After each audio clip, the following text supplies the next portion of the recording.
we're recording.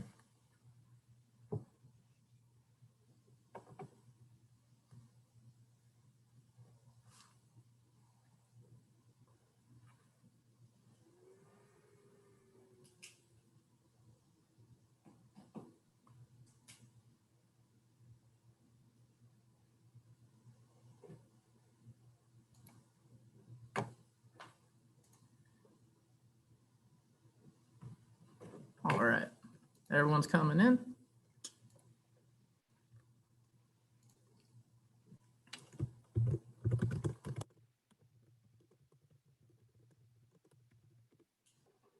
Lindsay. Welcome, everybody. I think we have one more person still logging in, but it is my pleasure to welcome you to this afternoon's April edition of Read, Watch, Listen. Yes, it is already April. I know that sounds wild. I'm joined today, as usual, by a great selection of colleagues around our library system and my partner in crime, co-host, Michelle Corrales. On the call today, we have Carol Davis from our West Boca branch. We have Jessica Calloway from Lantana Road, but as we're renovating that branch, she's down at Glades Road. We have Francie Devine, who's also at Glades Road. We have Adam Davis, Director of System Services, on the call. Kimberly Rakin from West Boca, just like Carol Davis. We have Carmen Vargas from Acreage branch, and we have Gabby Hanks from our West Boynton branch. Thank you all for being on the call today too. Couldn't do it without you. For everyone on the call that might be joining us for the first time, the way this works is fairly simple. The idea behind this is logging in to see some things that we've been reading, watching, and listening around the library system that we're excited to share with you. Everything's available in our catalog. And yeah, the first round is read, then we go to watch, then we go to listen. And if you have any comments or anything you'd like to share, you can go ahead and use the chat box. Otherwise, we're just gonna jump right in. And thanks again. Toward the end of the hour, I will be putting in a little survey if anyone wants to leave feedback today. And expect to see that in your email inbox too if you pre-registered as well. All right, on the first round, which is read, and our first contributor is Carol Davis, and she's got Rise of the Rocket Girls by Natalia Holt. This looks like a very awesome book. It covers, it's one of those great history books that sort of reveals a part of history that no one knows quite a lot about. So this one focuses on the program that started in the 40s and I think continued through the 50s that is continuing to influence the space program today. But I want to talk to Carol a little bit more about why she decided to pick this and what you like most about the book. Hi, Carol. Hi. Yeah, I like this book because, well, I picked this one up after reading the Hidden Figures book, and I just wanted to see how these ladies compared to the other book, and it's like, both of them are interesting to me, but I find it interesting in how these women in this particular group of ladies, how they went to school, they went to work. It was just their jobs were interesting, and how they learned the math, be able to do all that math, and how society was at that time, and how it's completely different opposed to today. I mean, I enjoyed the book very much. I'm not sure what else to tell you. I don't know if anybody has any questions. No, that's perfect what you said. I haven't read the book, but I read a little bit about it preparing for today. And one thing that stuck out to me, it's very significant, and I kind of touched on it, was just how I was reading an interview with the author who said there's really nothing going on in NASA right now that kind of wasn't touched by this group of women, which I just think is wonderful to find out, but also, kind of tragic that these sorts of things aren't really well known. So thank you so much for this choice. We'll move on to our next pick. We got Jessica Calloway. So this book is Sluey. It's a children's fiction picture book, and it follows the story of a young girl who wishes that her dark skin was lighter. And the imagery behind this picture book is probably one of the best illustrations I have ever seen in a children's book. It's beautiful. You have the deep, rich colors, and it deals a lot with colorism, which is very relevant to society today, and learning to one's love self, no matter what your skin tone is. So she starts with all of her family is different, where you have from dawn to midday to evening to pure night, which is what she is. And it's just a wonderful, wonderful children's book. Yeah, the illustrations are awesome too. I won a few awards even for just the illustrations, and some NAACP awards. And I didn't realize until I started reading about this too, but the author is an Academy Award winning actress. Mhm. I didn't really know that. I'm out of touch. Thanks, Jessica, for that pick. Moving on, we've got Francie Devine from our Glades Road branch. And this is the Highland Treasure by Lindsay Sands.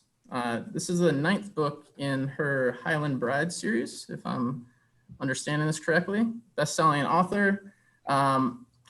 I admittedly am not too familiar with this genre, but I did gather that this author does the historical stuff as well as some vampire type things. I always love that. And I did see what might set the author apart, and Francie could maybe correct me here. Sure. But I saw the words witty and hysterical used a lot in describing her work. So I don't know if that maybe, but I'd like to hear from you why you picked this today. Yeah, I mean, it's well, you touched on it a bit, and I actually picked all the ones I could find. So I brought them here. So the library does have quite a few of her titles. But this is the 9th book in the Highland Brothers series. So it does have a huge family, and each book follows a different brother, and there's a sister as well. But they are very funny. They do have the Scottish dialect and everything, but it enhances the book rather than detracts from it. So it's very easy flowing, and as soon as you start to read it and get into it, you don't even notice it anymore. You know, it is relatively predictable, but at the same time, you're guaranteed happily ever after, and usually there's miscommunications or stumbles along the way. They're usually pretty funny.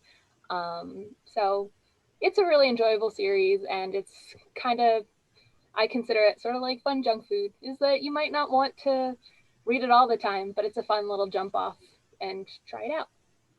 Awesome. And there's a lot of them to read. So There's anyone that wants to get and into she it. does write vampires too. That is a different series. So it's not Highland Vampires. There's Okay. Highlanders, and then there is a vampire series too. So, but to each their own, right? Yeah, exactly. Very Jessica cool. has a question. Jessica has a question. By all means. So, Francie, why did you pick number 9 instead of number 1?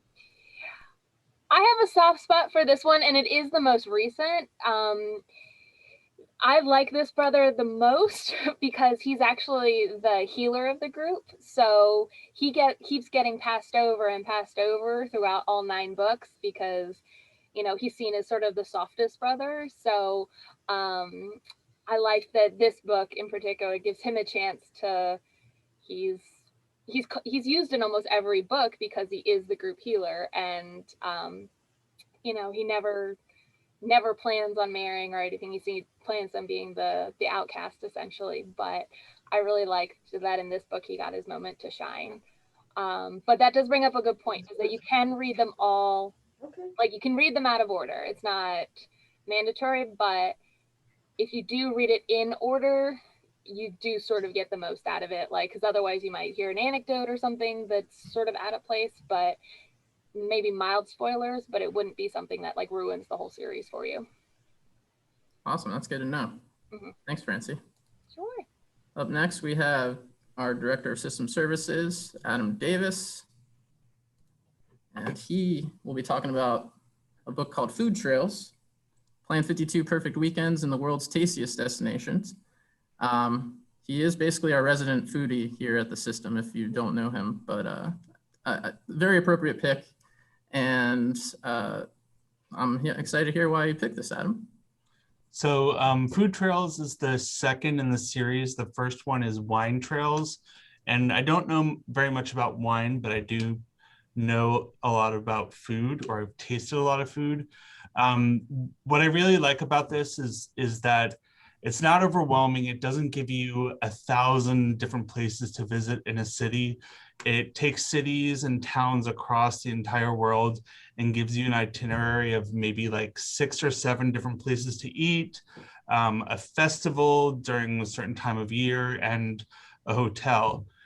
So the other day, Chris had asked me if I had eaten anywhere in the book, and I did find one in New York City. Russ and Daughters is a very famous deli in New York City.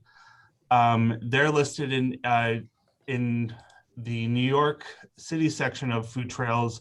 The only other place that I recognized in New York City was Katz's, but Russ and Daughters happens to be my favorite. And just to give you an idea of what you can get there, last time I went there, I had a plain bagel toasted with cream cheese, smoked salmon, capers, tomatoes, red onion, a side of kasha varnishkas, and celery soda. And it was like the best thing that I'd ever had. I also looked at Barcelona. Catalonia is, the whole region is in this book. In Barcelona, they talk a lot about, I think there's a museum of ham or salami, but my favorite thing in Barcelona that I saw that's not in this book is a museum of chocolate. And they had sculptures 3-4 feet tall of individuals completely made out of chocolate. So this is the type of book I would recommend checking out from the library. See if you like it. If you think you can use it when you go on your next travels. Hopefully we'll all be able to travel later this year. And if you really like it, just buy it and bring it along with you wherever you go.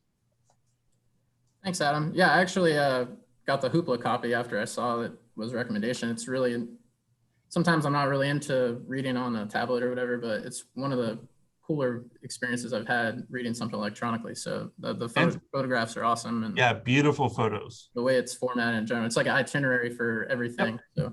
So very neat. Thanks, Adam. Up next, we have, going back to our West Boca branch, we have Kimberly Rakin. Trying to find you here to spotlight your video here, Kimberly. So we have Kimberly Rakin will be sharing about A Child Called It by David Peltzer. I'm pretty familiar with this book. It made a huge splash when it was released in the mid-90s. It sold millions of copies in its first 5 years. Kimberly, if you want to share why you picked it today, I'd love to hear about that. So I chose this book because it's a really powerful story about child abuse and the foster care system. And throughout the book, Dave just talks about how his mother would just beat him and starve him and torture him. And eventually he just says that his teacher saved him, and like he's they're the reason that he ended up in the foster care system. And there's like different books after this one that just talk about the different stages of his life, like throughout foster care, and kind of how he bounced around throughout the system until he aged out. It's interesting. Yeah, and yeah, the story is, it does get into some pretty specifics about the abuse and stuff. So it's a tough read, but I think an important one too. I don't know if anyone else has any thoughts or has had a chance to read this, but I haven't read any of his further books. Have you had a chance to read this, Kimberly? Yeah, I read the other ones and they're pretty good. It just talks about how he like bounces around from like home to home to home, and then he still feels like drawn to his mother, but he can't explain why he still cares about her, because she never really tried to reach out to him after he went out into foster care. Well, it's available electronically and physically.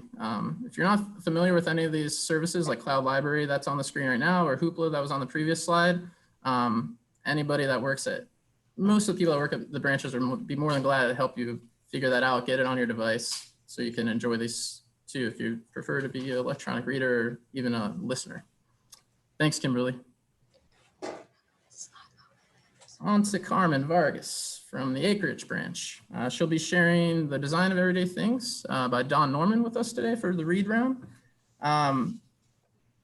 This book was actually released in the 80s, which I wasn't aware of until I saw the pick, and it was released under a different name initially, called The Psychology of Everyday Things. So I think it has kind of received an update as the field of what design thinking has kind of become more of a thing. So I'm excited to hear more about why you picked it today, and take it away.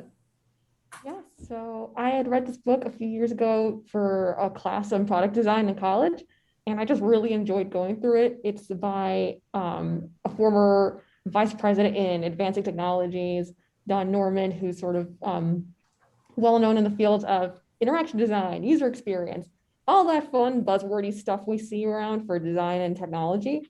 So it's kind of cool to see like where it began, how it started coming through. The focus is on user-centered design. So instead of thinking of how to make a design beautiful, like the coffee pot, how do you make it actually usable, unlike the coffee pot? The one on the label, the cover is called The Coffee Pot for Masochists because of the handle placement.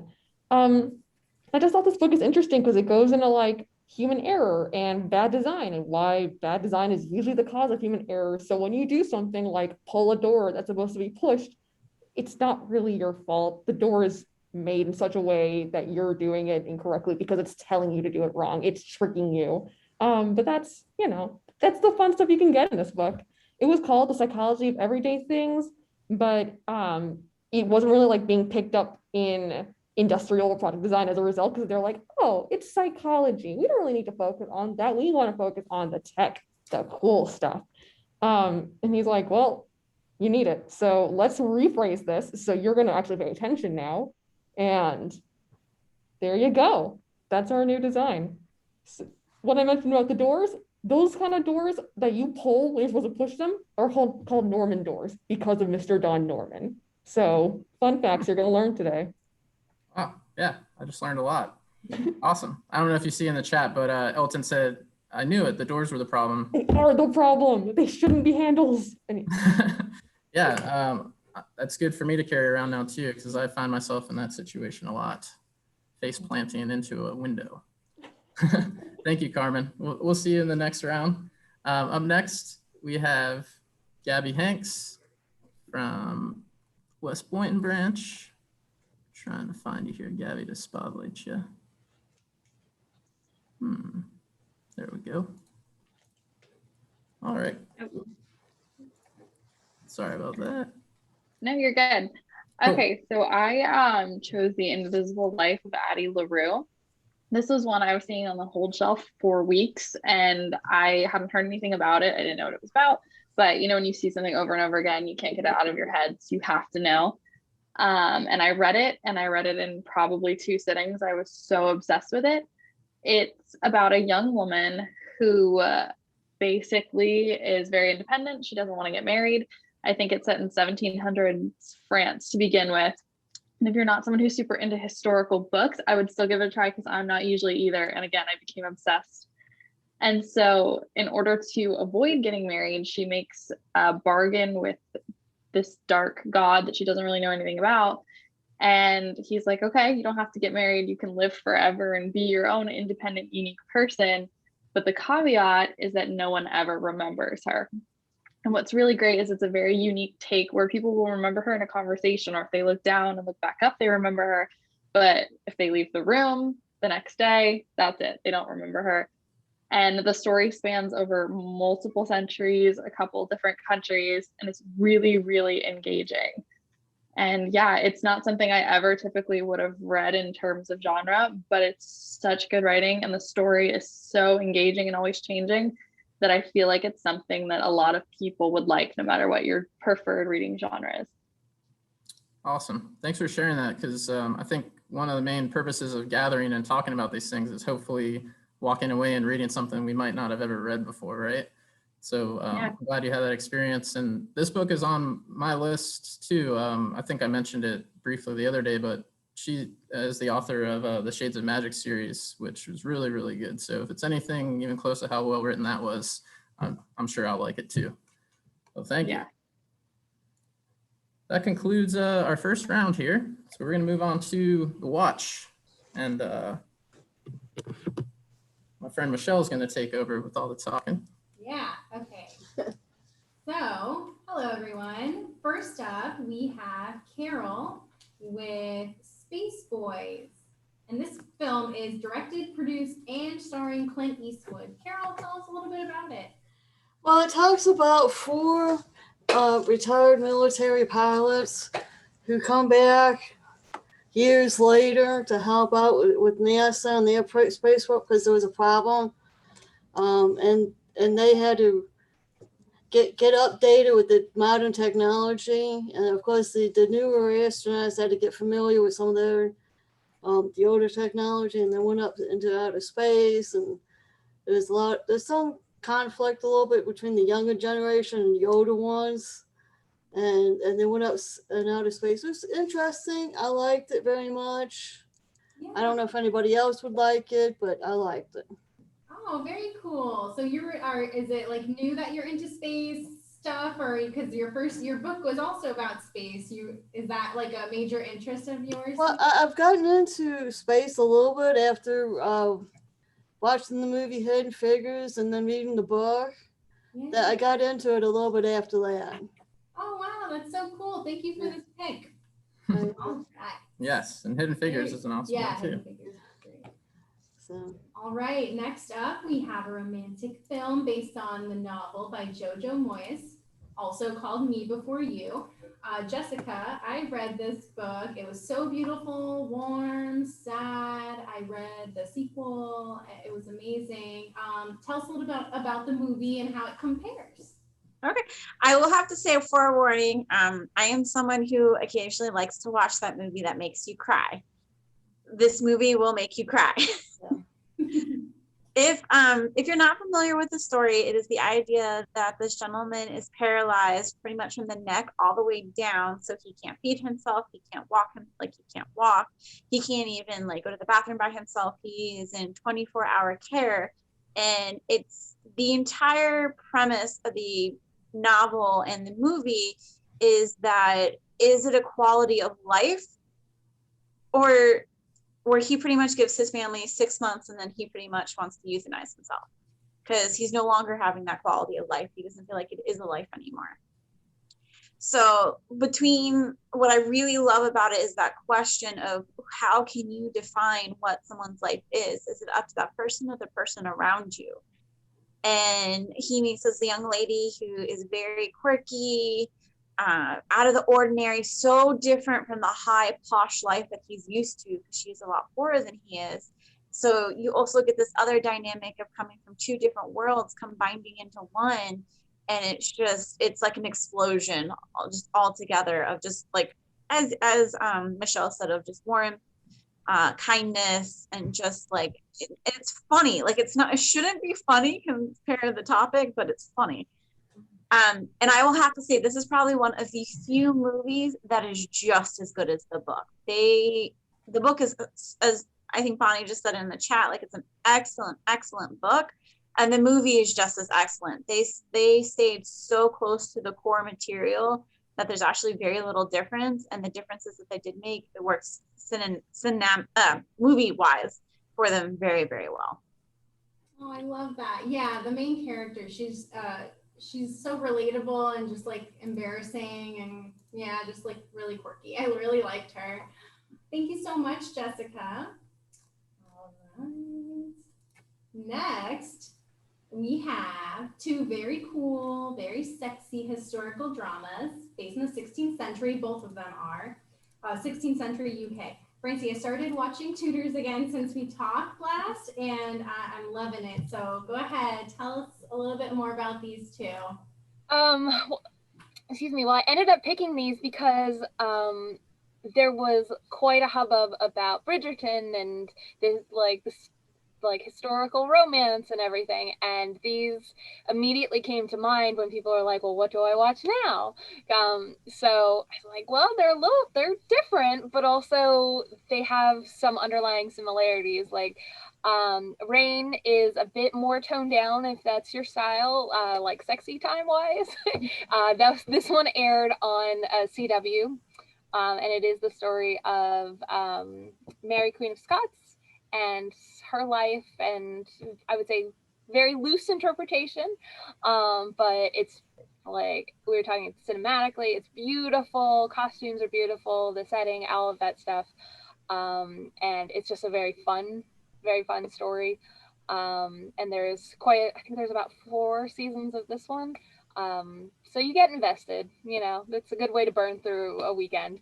And the same sort of goes for Tudors, is that I would say it's like slightly more historically accurate, but also there are a lot of liberties taken. And this one aired on Stars, so this one is a bit more, shows what's going on. So be prepared if you're going to watch that one. But again, very fun. Costumes, all the setting is beautiful. It delves pretty deep into his life and his wives, for King Henry VIII and his 6 wives. So they managed to get 6 wives into 4 seasons. So, exactly. So both of these are 4 seasons, but if you start on Friday, you can finish them. Accurate timeline for that. Been there, done that. Yeah, I love it. I mean, I'm obsessed. It's dark. It's like the wardrobe. It's beautiful. It's beautiful. I love it. I love it. Thank you, Francie. Next up, we have Todo sobre mi madre, or All About My Mother. Adam, I'll just let you take it away. You have a really sweet story about this. Go right ahead. Cool. So I actually saw this in the theater in 1997 when I was in Spain. And it's the story, it's a Pedro Almodóvar movie. If you don't know who he is, he's been doing movies since the 80s. A lot of them are quirky and funny. And the reason that Antonio Banderas is famous is because Pedro Almodóvar found him in the 80s, and he was starred in a couple of his films.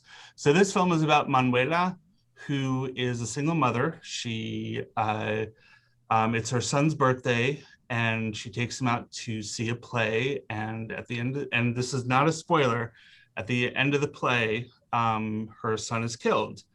And this is at the very beginning of the film. And you really don't know what emotion. Obviously, she's sad that her son died, but she decides she's going to go to Barcelona, which is where she grew up and where her friends and apparently her child's father is. And you really don't know why she's going there or what she plans on doing. And I won't say anything more about that. But this movie makes you laugh. It certainly will make you cry. And when I was in Barcelona in 2019, I was walking down a street and I was just like, this place looks familiar for some reason. And for some reason, I was like, maybe I need to think a little bit more about where I am. And I started thinking about this movie, and I found the picture. I figured out that the street that I was on was a street that was in this film. So I'll find it somewhere on my computer and post it in the chat. But it was really cool to be able to come back to rewatch this movie. I rewatched it while I was there, to take a picture of that same place that was in this like iconic scene in the film. And whether you speak Spanish or you don't speak Spanish, I mean, there are subtitles. It is one of the most amazing movies, and I get emotional every time I see it, even 20 years later from when I first saw it. Oh, thank you so much, Adam. That's so cool. Love it. Okay. I'm gonna watch it, Adam. I am too. And I'll post the picture when I find. Oh. What happened? Oh, he'll post the picture. Okay. All right. Next up, we have a TV series that follows 9-year-old Sheldon from The Big Bang Theory. He's the beloved Sheldon. Kimberly, For tell us a some. little bit more about this pick. So I chose Young Sheldon because I love the fact that it's a spin-off prequel to The Big Bang Theory. And I think throughout all 3 seasons, they did a really good job at portraying how much of a boy genius he really is and how him and his family are kind of viewed as like the outcasts of like the community. And I also think that the actor who plays young Sheldon does a really good job at portraying Jim Parsons Sheldon in Big Bang Theory. And he also narrates it too, right? He came Yeah. back to narrate. I love that. Yeah, there's like different parts of the show where Jim Parsons actually narrates like what's going on in his mind as like a young child. And do you know how many seasons there are of this on CBS? Right now there's 3, but I think it may have gotten extended for like a few more seasons. Oh, cool. So this is a good one to start. You can watch all, or I think we only have season 1, maybe. I'm not exactly sure. You might have 2. Sorry, I didn't look that up. All of that. But thank you so much for that pick. All right. Awesome. Thanks, Kimberly. Up next, we have the first fully painted animated film, Loving Vincent. I knew nothing about this until I think it was like last week. I watched the preview for it on YouTube, and it is so beautiful. Oh, it's like blew my mind. I didn't expect it to look like that. So pretty. Go ahead, Carmen. Tell us some more about it. Yeah, this movie's absolutely gorgeous. It was produced by 125 artists in studios in Poland and Greece. And it took them about 8 years to do it, painted over 65,000 frames to make a 12 frame per second feature length movie. What they did was they had real actors, so Saoirse Roman's in this, and they recorded them, then painted over each of those frames and hit that into a full length animation. And it follows not just the story of like Van Gogh himself, but it's from the perspective of like the postman's son trying to deliver Vincent's final letter to his brother Theo. And he has to like kind of go on an adventure and learns more about Vincent's life and what really caused his death, this being part of the idea that Vincent didn't kill himself.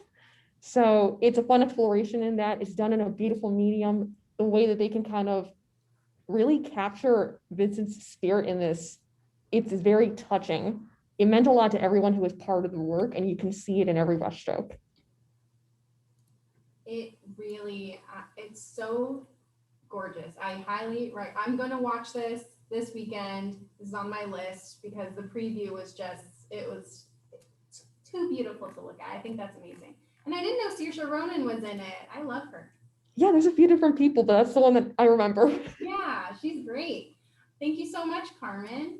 Yes, thank you, Carmen. It really is an awesome film. Okay, last for this round, we need to talk about Kevin. Gabby, when you mentioned this last time when we talked, I thought this was going to be like a comedy. So I was like, oh, yeah, only watch the preview. No. No. Yeah, I saw John C. Reilly. I was like, this is going to be funny. No, this is wow, it's such a nice thriller. As I texted my sister after I watched it, I was like, we're watching this on Friday night. This is a good movie. Terrifying. Yeah. Terrifying. Go ahead. If you haven't seen it, because she said that, don't Google anything. The best way to see this movie is to just go into it blind. That's how I saw it. My mom was like, you just need to watch this movie, and she didn't tell me anything about it. They're also probably, as a bibliophile, it's a little hard to say, but this is one of those rare instances where even though the book was fantastic, I still think the movie was better, just the way it was done and handled. And the reason for that is that this book has the movie, I guess, has this big twist that if you read the book, it's kind of laid out very soon in the book. It's in the first couple chapters. And I think getting to experience like a classic, oh my God, I never saw that coming with the movie makes it way more of an interesting watch. So the movie kind of follows this woman who's desperately in love with her husband, but she's a little unsure about having kids. So eventually he convinces her. They do have a son. And from the moment he's born, he's sociopathic and she can't connect with him no matter what she does. And it's really scary and cool to see that played out on a newborn and a 3-year-old and a 6-year-old. And then it follows up until he's a teenager and commits this horrific act. The actors in this movie are so good. Tilda Swinton does a great job. So does John C. Reilly. And Kevin, their son, is played by Ezra Miller, who also is an incredible actor, especially because he's really young when he does it. So if you're looking for something to surprise you or something that you will think about for a while after you see it, I think this is a great movie to watch. Thank you so much, Gabby. I'm really excited to watch this. It looks so good. So good. It is. Awesome, yeah. I don't even need to read the book. I liked the movie a lot. You watched it. I did, yeah. I'm a John C. Reilly fan for sure. All right, Chris, back to you. Back to me. With our Final round, the listen round. So during listen, we might have some music and some e-audiobooks or physical audiobooks too, if you like listening to your reading. So this first one we have is a book, and it's another awesome recommendation from Carol Davis. It's called The Big Burn, Teddy Roosevelt and the Fire That Saved America. It's by National Book Award winning author Timothy Egan. And this again was another big, it came out in 2009, but it made a really big impact on the publishing world and readers. It became a New York Times bestseller. It won the Washington State Book Award. And I think it really focuses on probably my favorite aspect of Teddy Roosevelt's political career, his significant contributions to America. I'd love to hear more about this from Carol and why you picked this today, Carol.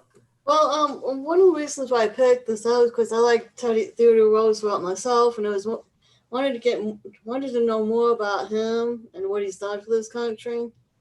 And I also wanted to learn more about how like the forest fighters got started, because I'd watched another movie and a book that came from a book, My Lost Brothers, which turned into a movie called Only the Brave, and I wanted to know how where the forestry had gotten started.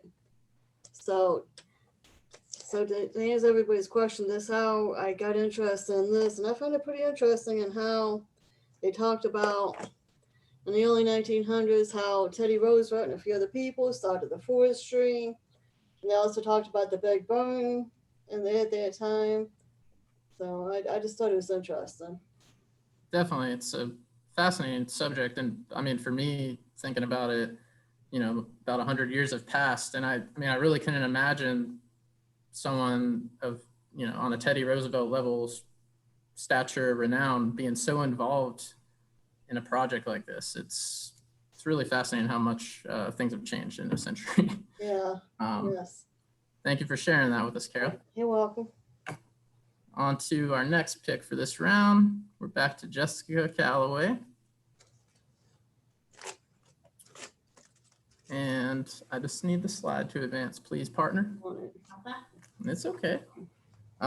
Jessica, for the listen round here, she's picked a book as well. It's The Buddha in the Attic by Julie Otsuka. It's about Japanese picture brides migrating to America in the early 1900s. I'm not too familiar with picture brides, so maybe tell us a little bit about that, Jessica, if you can, and just kind of why you picked this in general.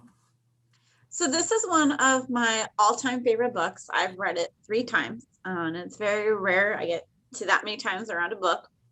What's different about this book compared to others is that there's really no plot.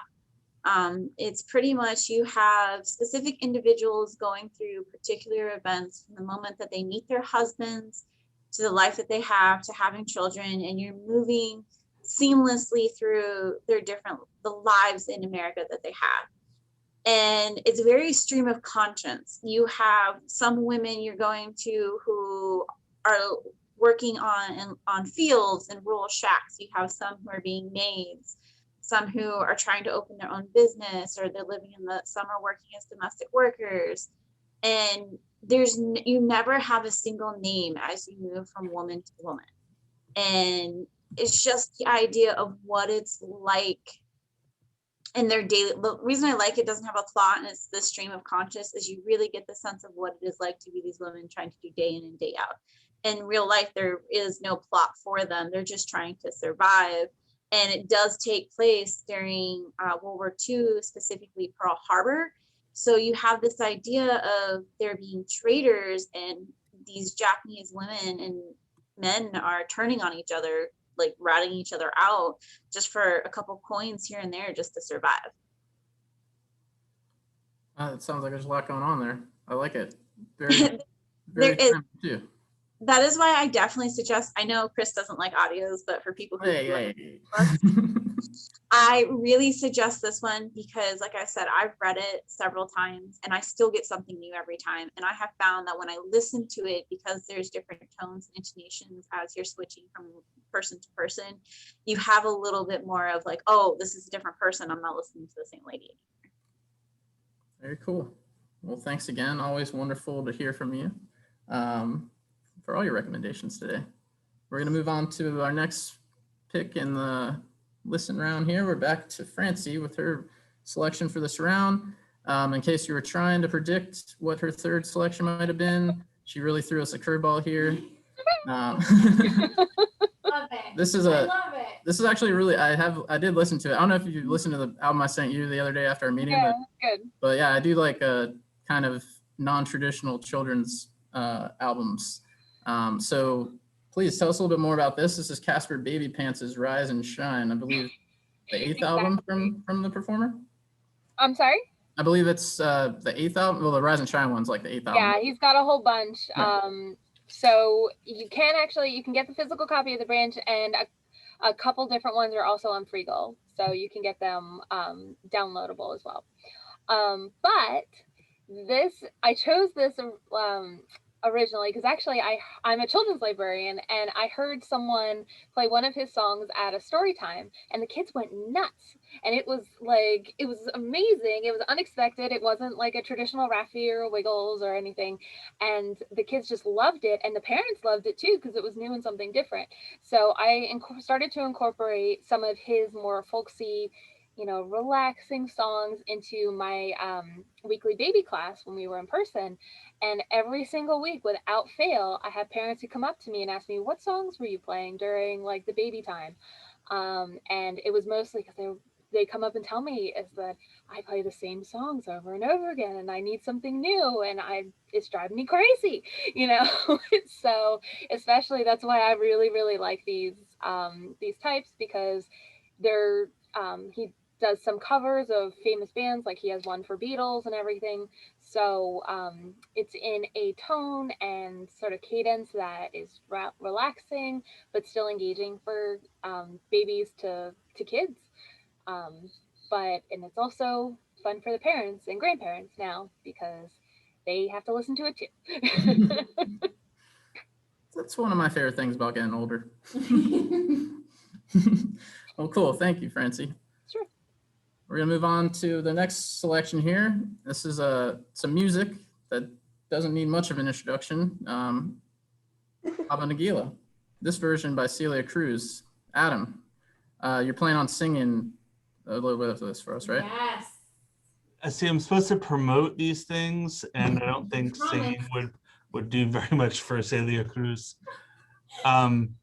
Honestly, I wasn't looking for this. I have no idea what I was looking for, but if you haven't gone on Freegal before, I'm not just saying this because I work for the library. It has thousands and thousands of titles, of artists, of genres, and you can download and keep music for free through the library's website. But I happened to be looking through Freegal one day and found Celia Cruz sings Hava Nagila, which I had never heard of before. And it is an awesome rendition. I then learned that apparently in mid 20th century in the Borscht Belt, which is the Catskills in New York, upstate New York, that there was this like era of Latin Jewish music fusion that happened. And I've been to the Catskills. I had no clue. This is the awesomest version of Hava Nagila that I've ever heard. And If you know anyone who's going to have, a Jewish wedding or a bar mitzvah or a bat mitzvah or something, anything, please ask them to play this version of Hava Nagila. It's so awesome. I'm going to a wedding in May. I'll recommend it. Yep, do it. Adam And it's Davis, free. so. Adam Davis said so. We can't get you to sing it at all. Is that a final decision, Adam, or no? That is a final decision. You'll just have to Okay. go on to Freegal and listen to it yourself. I respect that. And I second the Freegal thing. If you're not familiar with it, whether you work here or not, it's an awesome service. And you actually, not only is there a big catalog of songs, you get to kind of keep them too. So very cool. Thanks, Adam. We'll move back on to Kimberly from our West Boca branch. Her listen recommendation was, we're going to go back to an audio book. It's Mastering Your Mean Girl, the No BS Guide to Silencing Your Inner Critic and Becoming Wildly Wealthy, Fabulously Healthy, and Bursting with Love. It's by Melissa Ambrosini. I haven't read the book, but I did read a little bit about it preparing for this, and it's one of the best self-esteem ebooks of all time by Book Authority, which I think is a great category of book awards. I didn't even know that existed. So I want to hear more about it, Kimberly, and I'm sure everyone will learn something about it. How are you doing? So Mastering Your Mean Girl is a personal development book that talks about pushing past the limiting beliefs that you may have and not letting your inner critic tell you to not do the things that you want to do. And throughout the book, she talks about different topics like self-love, relationships, exercise, healthy eating, and among other things. And then throughout the book, she has little things called like inspo actions, where she asks questions based on the topics of the chapter. And it kind of allows you to do some like self-reflection about how you feel about the subject. Very cool. Yeah, I have to admit, like when I first read the title, the movie Mean Girls pops in my head, of course. But I even read it as a way where someone is trying to kind of embrace like a negative part of them and know how to publicly, I guess, showcase that. But the more I read about the book, even she has her own definition of Mean Girl. She kind of took ownership back from the film conception of that. And this sounds wonderful. Hopefully more people read stuff like this. Thank you very much for sharing. Up next, we do have Carmen with her recommendation. Let me try to find you here, Carmen. And this is Hadestown by Anais Mitchell. Tell us a little bit about this, Carmen. I know you know a lot of information on this, so I just want to hear what you think. All right, so Hadestown, if you guys have heard of it recently, became a musical on Broadway in like 2019. It won 8 Tonys. It's doing pretty well. But it didn't start like that. So the album that I'm focusing on is from 2010. It's kind of a folk opera version that would eventually become the musical as we know it today. And it's a retelling of the stories of Orpheus and Eurydice, alongside that of Persephone and Hades, set in a kind of post-apocalyptic New Orleans. It's sort of steampunky in a way because Hades is no longer a fiery hellscape, more as it is a city of iron steel run by our beautiful business silver god, Hades. And Persephone is slowly being like reeled in a little more by him every year. So now the scenes are out of whack, and this is like corresponding to climate change, which then puts strain on the relationship between Orpheus and Eurydice, because Orpheus is the one who can try to figure out how am I going to get them to agree and get along and then put the seasons back in order. And it's not very long on the album, but it is very intense. So even though it has a very blissful vibe, Orpheus is Bon Iver. Like it still has a good amount of drama, and lyrically it's just beautiful. I recommend it. If you want to cry a little bit, this is a good day to do it. All right. Yeah, I could always use a good cry. Thank you. To close the afternoon out, we're moving back to Gabby at West Boynton. Trying to find you here. There you go. All right, cool. So Gabby has selected an audiobook as well. It's a Turn of the Key by Ruth Ware. Very critically acclaimed and best-selling book, by the way. So yeah, tell us more about it, Gabby. Excited to hear this. Okay, so this book is actually about a woman who's not looking for a job, but she stumbles upon an ad for a really, really highly paid nanny for this Victorian house that has been completely remodeled and is now a smart home, and the owners have 3 children. She finds out as she goes about that they've had multiple nannies and they've all quit, and the reasoning for that is because of paranormal activity.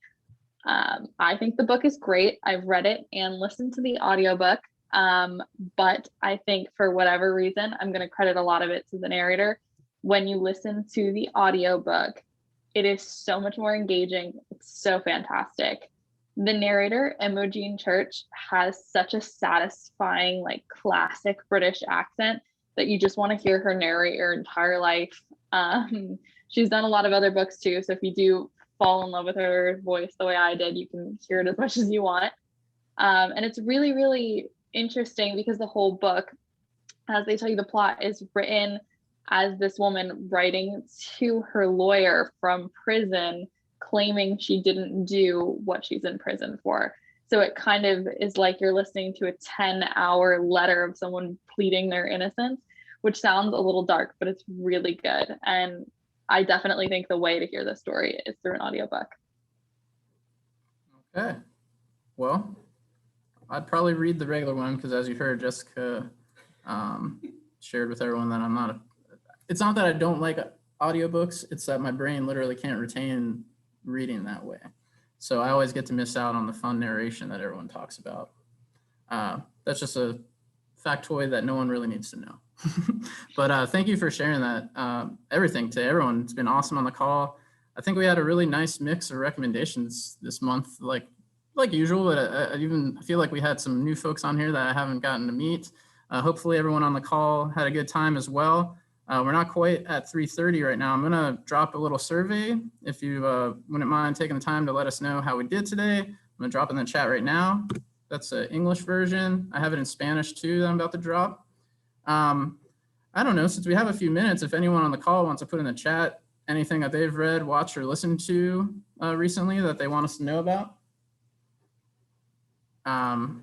If they want to share anything that they've read, watched, or listened to lately that they want to let us know about in the chat, that'd be cool to read. Well, yeah, The Promised Neverland from Michael. Very cool. Awesome.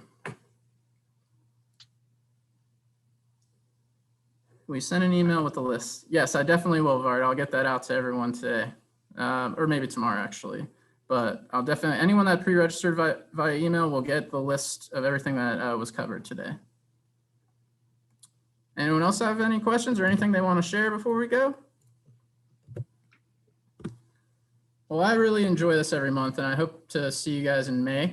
We'll be here on May 12th, same time. So the registration for that is live on the website right now. So if you want to go ahead and pre-register, by all means, do it. And I'm going to drop that Spanish language survey in here. And if you pre-registered via email as well, I'm going to email the survey to everyone as well. So if you don't get around to answering that today, expect to see that in your inbox. I'm going to thank everyone on the call one more time from the library. Thank you guys so much. It means a lot to me. Thank you, everyone. We'll see everyone later.